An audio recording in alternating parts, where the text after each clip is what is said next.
Olá pessoal, vamos dando continuidade aqui ao nosso curso de Higiene e Segurança do Trabalho, né? Na nossa aula de hoje a gente vai falar um pouquinho sobre as diferenças entre insalubridade e periculosidade. Vamos falar um pouquinho também sobre os agentes de risco existentes no ambiente de trabalho. Essa aula aqui ela vai ser dividida em duas partes. Essa primeira parte a gente vai começar a falar sobre os agentes de risco e a parte 2 que vai concluir esse assunto aqui, ok? Então vamos lá. Antes de começar, a gente vai entender primeiro o seguinte: qual é a diferença entre um trabalho perigoso e um trabalho insalubre? Quando o trabalho é perigoso ou insalubre, em ambos os casos, ele está aumentando os riscos. Significa que você está trabalhando em um ambiente não saudável, certo? Então, quando você está em ambientes perigosos, ambientes insalubres, a empresa a qual está te contratando vai fazer alguma coisa para compensar essa sua exposição maior de risco. O que vai diferenciar para você saber se você está em um ambiente que é perigoso ou insalubre? O tipo de risco ao qual você vai estar exposto e de que forma aquele risco vai afetar o seu organismo. Também a gente tem que observar aqui, ó. Periculosidade. O que significa um trabalho perigoso? Trabalho perigoso, de periculosidade, né? Sempre vamos associar à condição de perigo. É determinado pelo risco iminente de morte durante o trabalho. A permanência constante ou habitualidade não é relevante para a caracterização da periculosidade, uma vez que poucos minutos submetidos às condições são suficientes para que o empregado esteja sob risco de vida. Então o que está dizendo aqui? Quando um trabalho é perigoso, quer dizer que o mínimo contato do profissional com aquele ambiente faz com que sua vida esteja em risco. Então aqui não vai fazer muita diferença se ele está a 1 hora ou a 5 horas. Se ele está exposto a esses elementos que fazem com que o trabalho dele esteja sendo executado sob risco de vida, significa que é um trabalho perigoso. Então não vai fazer diferença se ele está trabalhando a 1 hora ou 5 horas. A quantidade de tempo aí vai ser irrelevante, porque qualquer erro que ele cometa ou qualquer mínima exposição dele a esses elementos faz com que sua vida esteja em risco. Como é que a gente pode classificar eles? O que é que são alguns tipos de trabalhos perigosos? São trabalhos que expõem o trabalhador a explosivos, a líquidos inflamáveis ou a eletricidade, por exemplo. Não são os únicos, mas são alguns exemplos. Então, por exemplo, você trabalha em uma empresa que possui carregamento de explosivos.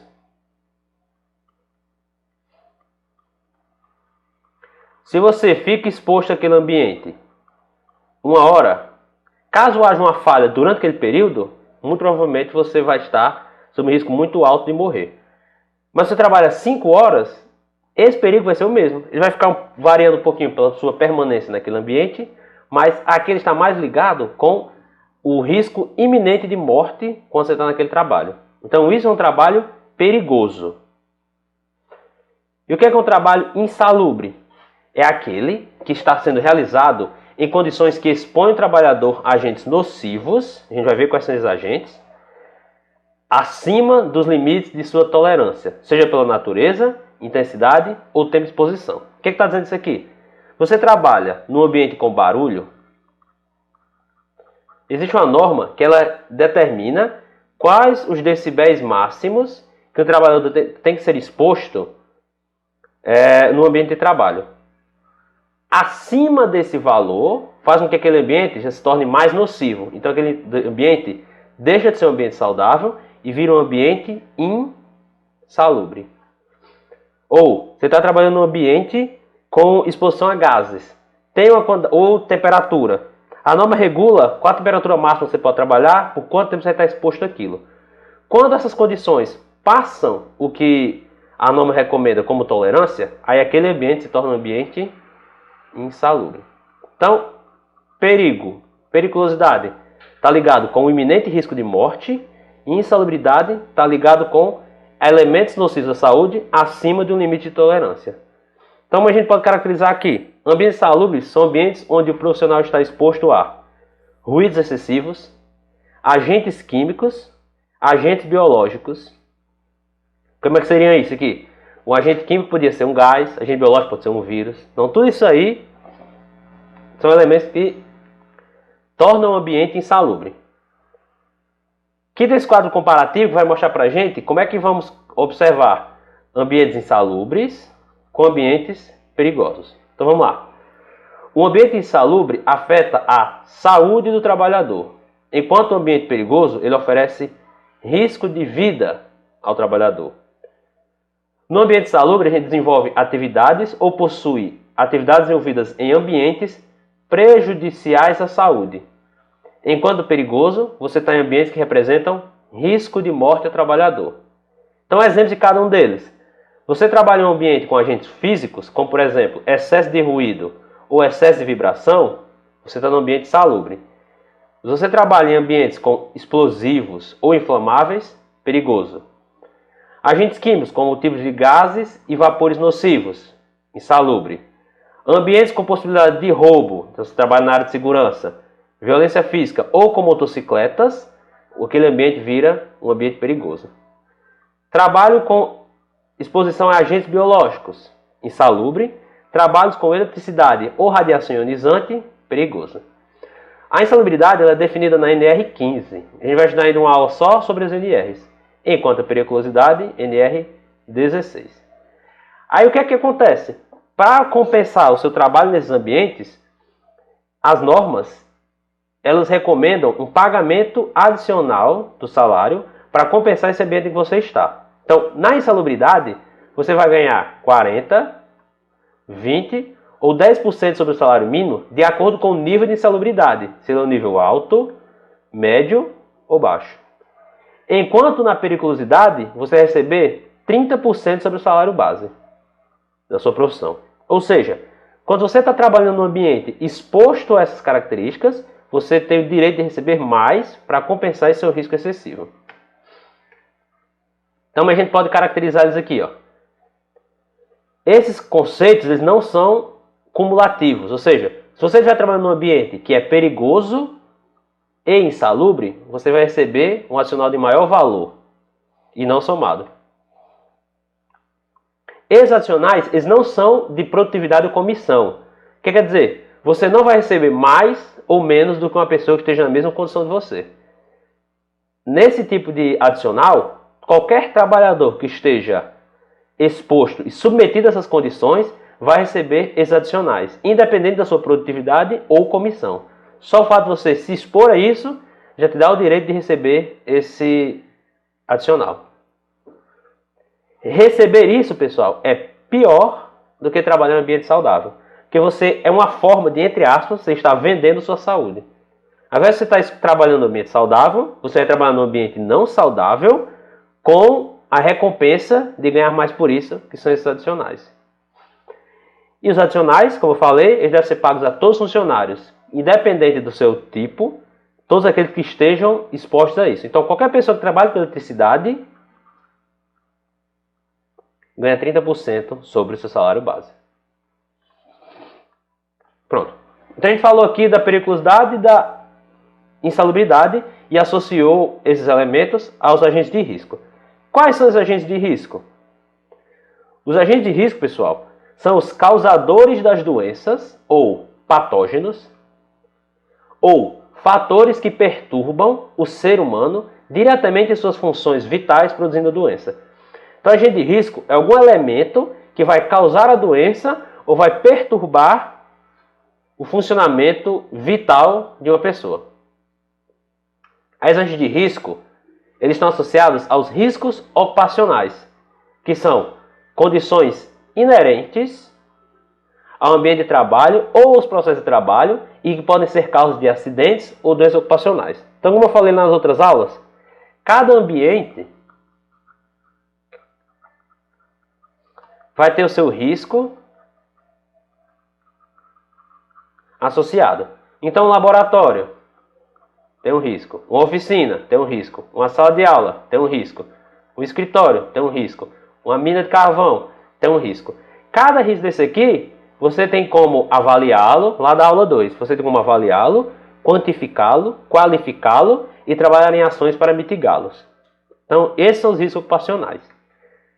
Como é que a gente pode classificar esses riscos? Bom, a gente classifica eles em algumas características em 5 subtipos principais. São os riscos físicos, que é representado geralmente por essa cor cinza, que são, vou explicar mais cada um deles, mas o que são riscos físicos? São ruído, vibração, radiação ionizante e não ionizante, pressão anormal, temperatura extrema. Então, se você está num ambiente que tem alguma dessas características, aquele ambiente possui um risco físico. Professor, de que tipo? Aí você analisa e depois diz se é um risco baixo, médio ou grande. Além do risco físico, temos o risco químico, que é representado pela cor vermelha. O que é risco químico? Inalação de poeiras, fumos, vapores nocivos, gases, névoa e produtos químicos. Aí, mesma coisa, você analisa ele e quantifica para saber se é um risco baixo, médio ou alto. Risco biológico, pela cor amarela, marrom. Associado a vírus, bactérias, bacilos, protozoários, parasitas e fungos. Então, são ligados a seres vivos. Risco ergonômico. Trabalho físico excessivo, postura incorreta, trabalho noturno. E risco de acidente, trabalhos com eletricidade, probabilidade de incêndio, explosões ou animais peçonhentos. Então, quando você vai entrar no ambiente de trabalho, quando vocês forem conhecer, cada ambiente desse vai ser identificado pela probabilidade e pelo tipo de risco existente ali. Então, é como ele é mostrado, que eu falei na última aula, né? Por um círculo, que a gente chama de mapa de risco. O que é que esse mapa de risco faz? Ele consegue, através de uma forma gráfica, indicar ao funcionário quais são os riscos a que ele está envolvido. Nessa nossa aula de hoje, a gente vai começar falando sobre esses dois, ó, risco físico e risco químico. Então vamos lá. O que é um agente de risco físico? Consideram-se agentes de risco físicos diversas formas de energia a que possam estar expostos os trabalhadores, tais como ruído, que é energia sonora, então ela é absorvida pelos ouvidos. Excesso de ruído é um agente físico. Vibração, energia mecânica.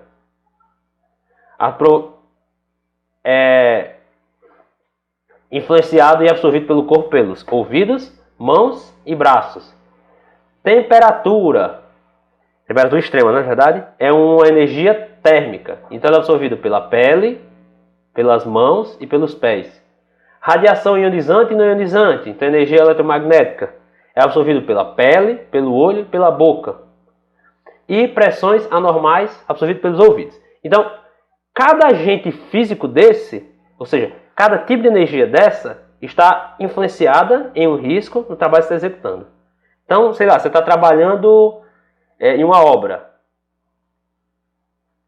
Provavelmente nessa obra você vai estar exposto a vibração, ruídos, temperatura extrema, geralmente muito calor, radiação do sol, certo? Então, esses elementos aí fazem com que aquele ambiente tenha um alto grau de risco físico, tornando o ambiente insalubre. E se ele é insalubre, você vai receber aquele adicional de 40, 20 ou 10. Vamos falar do primeiro agente de risco físico, que é o ruído. O que é o ruído, pessoal? Quem sabe é o som que você não quer, né? É o som indesejado. As normas, elas têm como sua principal função estabelecer qual é o limite de tolerância e por quanto tempo posso ficar exposto àquilo ali. O som, os ruídos, eles são geralmente medidos em decibéis, que é uma escala logarítmica. Então, quais são as principais consequências? Vocês podem pensar aí. Quando tem um barulho muito alto, o que é que acontece? Geralmente a pessoa fica mais cansada, mais irritada, com a dor de cabeça, em grande escala e por longo período de tempo. Pode levar a surdez ou uma diminuição da audição. Então aqui seria levar a pessoa a uma doença ocupacional ou uma doença de trabalho. Então isso é o ruído. Ó. É um som que você não quer ouvir. Então isso está associado a vários trabalhos, vários ambientes, mudando o tipo de trabalho que está sendo realizado nele. Quais são os fatores que influenciam no nível do ruído? O tempo de exposição, o que quer dizer isso aqui? Quanto maior o tempo, maior o ruído. O tipo de ruído. O que é tipo de ruído? O ruído, pessoal, ele pode ser caracterizado de 3 formas. Um ruído contínuo, intermitente ou de impacto. Então seria algo mais ou menos assim, ó. Se eu tenho esse gráfico aqui e o ruído ele está sempre aqui, aquele barulhinho chato, ele está sempre aqui, é um tipo de ruído contínuo, porque ele continua ao longo do tempo. Se ele é um ruído que ocorre durante o período, volta a ocorrer, ele é um ruído intermitente.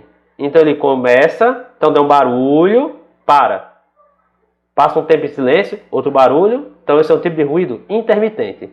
E ruído de impacto é aquele ruído que tem duração menor do que 1 segundo e intervalo entre ele maior do que 1 segundo. Então imagina tá tudo em silêncio, de repente tem um barulho bem alto, pá, explosão. Passa mais um tempo, tem outra explosão. Esse é o tipo de ruído de impacto. Então, ó, ruído contínuo, ruído intermitente e ruído de impacto. Cada ruído deles vai ter uma característica específica e um método de supressão diferente.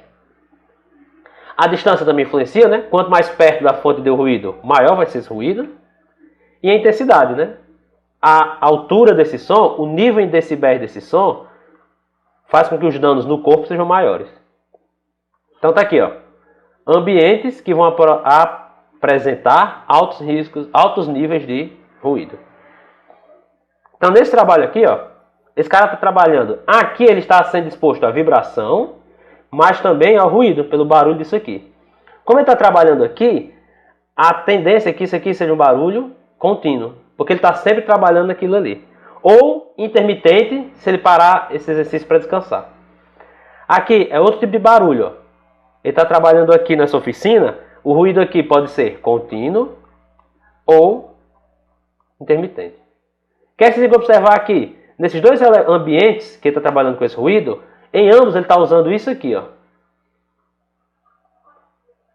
E o que é isso aqui? Isso aqui é um EPI. Um protetor auricular que vai proteger contra os riscos de um ruído excessivo. Na verdade, ele vai diminuir o nível de ruído que vai chegar aos seus ouvidos. Certo? Aí vamos dar uma olhada aqui, ó. Limite tolerável de ruídos em diversos tipos de atividades. Então a gente tem o seguinte, ó. Aqui tem o nível de ruído e aqui a atividade, ó. 50 decibéis. Um ambiente silencioso, mas 25% das pessoas não conseguem dormir. E por aí vai. Olhando para esse aqui, ó, o limite máximo de decibéis para uma jornada de trabalho é 85. Então, está trabalhando num ambiente que tem mais de 85 decibéis, você já está em um ambiente insalubre. Aí quando vai passando desse nível de ruído, você tem um tempo máximo que você pode ficar em cada ambiente desse. Que tempos são esses? Em um nível de ruído de 85 dB, você pode ficar até 8 horas trabalhando ali. À medida que ele vai aumentando, ó, o aumento baixo aqui diminui muito a quantidade de horas que existem aqui, porque esse aqui é uma escala logarítmica. Então, se em 85 eu posso passar 8 horas, se eu tiver um ambiente com 100 decibéis de ruídos, eu só posso ficar ali no máximo 1 hora. 115 decibéis, eu só posso ficar ali 7 minutos aproximadamente. Ok? Por dia. Como é que eu vou controlar esse ruído? Atuando na fonte. O que seria atuar na fonte? Aquilo que a gente viu na outra aula. Tentar colocar uma máquina mais silenciosa, tentar abafar o ruído que está saindo daquela máquina. Substituir aquela máquina, caso haja um outro modelo mais moderno, mais silencioso. Isolar a fonte, então tentar deixar aquela fonte de ruído numa sala acusticamente fechada. Ou usar o EPI. Qual o principal EPI associado ao proteção de ruído? Protetor auricular, que pode ser desse tipo ou desse tipo aqui, concha. Esse tipo aqui, ele protege mais, certo? Só que vai depender de aplicação a aplicação, né? Tem ambiente de trabalho que esse aqui já é suficiente para proteger de acordo com o que a norma diz. Tem ambiente de trabalho que você vai precisar utilizar esse aqui. Então é sempre de caso a caso. Outro agente de risco físico é a vibração. O que é a vibração? É qualquer movimento que o corpo ou parte dele execute. Então, é quando você começa a se tremer. Um ambiente que tem muita vibração faz com que o seu corpo trema muito. E esse tremor pode causar irritação, cansaço, dor na coluna, lesões nos tecidos. Então aqui, ó, nesses ambientes aqui, o trabalhador está trabalhando em ambientes que tem muita vibração. Essa vibração faz com que o desgaste dele seja maior. Aqui também torna o ambiente insalubre. Como a gente pode tentar controlar esses riscos físicos? Eliminando a vibração da fonte, isolando a fonte e usando EPIs. Nesse caso aqui, a insalubridade é uma insalubridade do tipo médio. Quais EPIs eu posso usar? Vários. Entre eles, interessantes, a luva e bota, para melhorar sua fixação e para facilitar o manuseio das ferramentas. Certo? Outro agente de risco físico, a temperatura. Nesse caso aqui, pode ser a temperatura alta, no calor extremo, ou a temperatura baixa, no frio extremo. Calor extremo, ele exige maior irrigação sanguínea, aumentando o trabalho cardíaco. Então, quando está num ambiente muito quente, você soa mais, o que faz com que o seu coração bata mais rápido. Quais são as consequências? Taquicardia, aumento da pulsação, um maior cansaço, irritação e um choque térmico. Então, esses ambientes de trabalho aqui, ó, esse e esse, primeiro na construção civil, né, são ambientes de trabalho onde a pessoa fica muito exposta ao sol durante um grande período de tempo. Dependendo da hora que a pessoa está, ela vai estar numa temperatura maior do que o estabelecido em norma para um ambiente de trabalho saudável. E nesse caso aqui, as pessoas não estão usando nenhuma proteção contra esse calor excessivo. Como é que eu posso tentar controlar? Utilizando superfícies refletoras, onde eu estiver trabalhando, para fazer com que esse calor volte um pouco. E utilizando roupas protetoras, além de instalação de sistemas de ventilação adequado e um tempo de repouso para os funcionários quando a temperatura estiver muito alta. Então a temperatura está fazendo assim, durante esse período, faz com que os trabalhadores não precisem trabalhar para evitar esse desgaste excessivo. Então aqui, ó, é um tipo de roupa que protege contra o calor. Então a roupa vai proteger a maior parte da pele e, além disso, utilizando protetores solares ou cremes de proteção, né?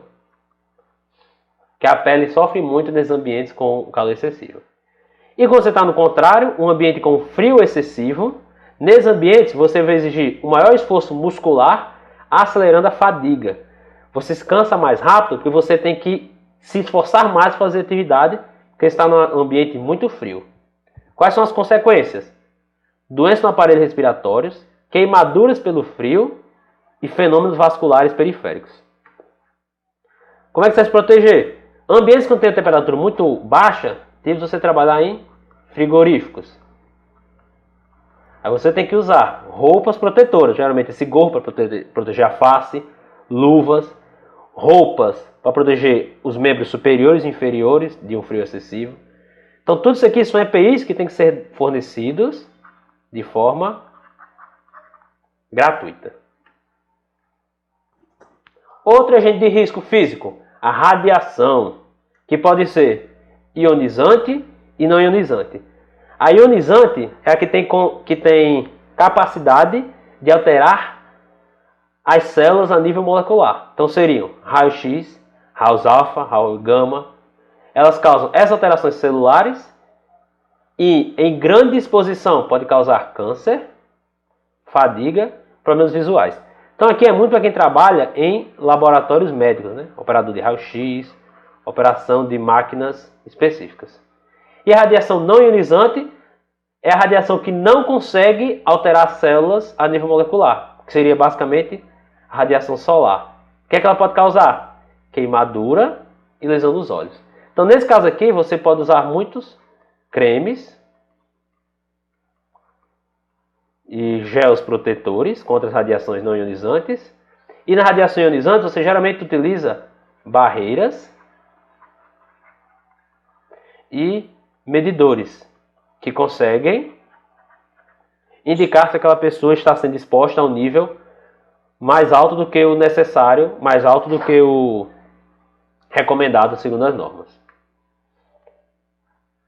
Controle, como eu falei, roupas protetoras, protetor solar e protetores de chumbo contra as radiações ionizantes.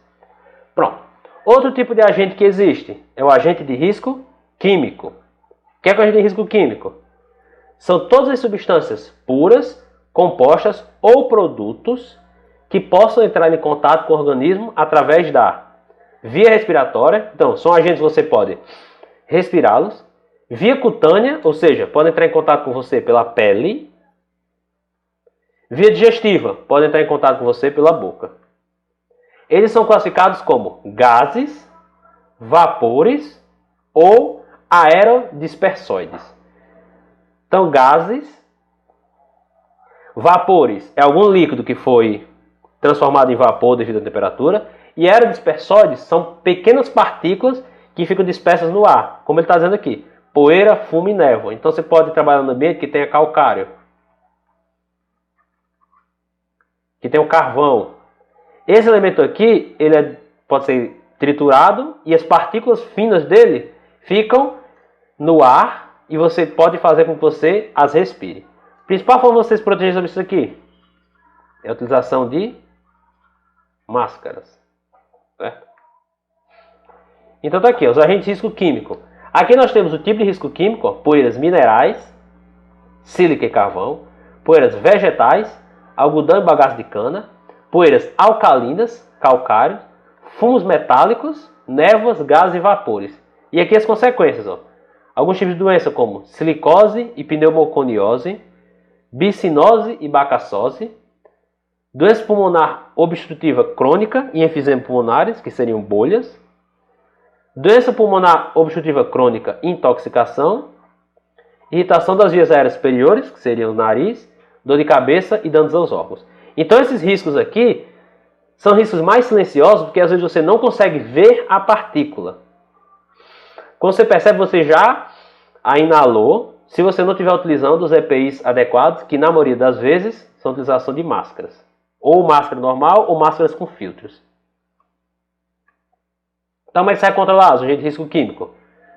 Uma das formas é sempre medir a quantidade de exposição a esses agentes, substituir por novos agentes que tenham um dano menor à saúde humana e utilização de EPIs. Quais são os principais EPIs? Aqui tem alguns, ó. Máscaras, roupas adequadas para proteger sobre a inalação cutânea e luvas para impedir o seu contato direto com aquela substância. Então aqui um outro tipo de agente, né? Temos agente físico e agente químico. Agente físico são as formas de energia que possam diminuir a qualidade de vida da pessoa naquele ambiente de trabalho. E agente de risco químico são as partículas, gases ou elementos que possam ser absorvidos pela pele, boca ou nariz. Está aqui o controle, como eu falei, tipos de máscara. Cada máscara dessa aqui tem uma utilização e um ambiente mais adequado para ser utilizada, porque elas constituem um filtro específico para determinado tipo de partícula. Ok? Então, essa era a nossa primeira parte da aula. Essa aula não vai ter exercício ainda, porque eu ainda vou unir com outra parte para fazer um exercício comum. Ok? Então é isso. Qualquer dúvida, entre em contato comigo e tchau.